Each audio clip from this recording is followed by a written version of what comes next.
ನೀವು ನೋಡ್ತಾ ಇದ್ದೀರಾ ಫಿಲ್ಮಿ ಬೀಟ್ ಕನ್ನಡ. ನಾನು ಶ್ರುತಿ ಪಾಟೀಲ್.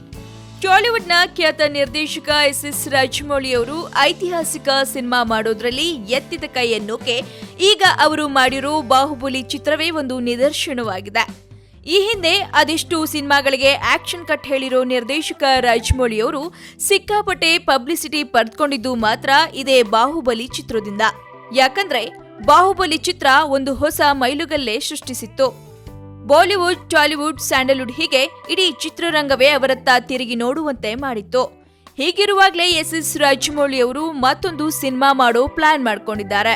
ಅದೇ ಭಾರತದ ಮಹಾಕಾವ್ಯ ಮಹಾಭಾರತ. ರಾಜಮೌಳಿ ಅವರು ಈ ಸಿನಿಮಾ ಮಾಡಿದ್ದೇ ಆದಲ್ಲಿ ಬಾಲಿವುಡ್ನ ಮಿಸ್ಟರ್ ಪರ್ಫೆಕ್ಷನಿಸ್ಟ್ ಅಮೀರ್ ಖಾನ್ ಕೂಡ ಒಂದು ಪಾತ್ರ ಮಾಡೋ ಇಂಟ್ರೆಸ್ಟ್ ನಲ್ಲಿದ್ದಾರಂತೆ.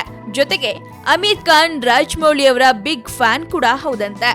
ಒಂದ್ ವೇಳೆ ರಾಜಮೌಳಿ ಅವರು ಮಹಾಭಾರತ ಚಿತ್ರವನ್ನ ನಿರ್ದೇಶನ ಮಾಡಿದ್ದಲ್ಲಿ ನಟ ಅಮೀರ್ ಖಾನ್ ಕೃಷ್ಣ ಅಥವಾ ಕರ್ಣ ಪಾತ್ರವನ್ನ ಮಾಡೋಕೆ ಆಸೆ ಇದೆ ಅಂತ ಹೇಳ್ಕೊಂಡಿದ್ದಾರೆ.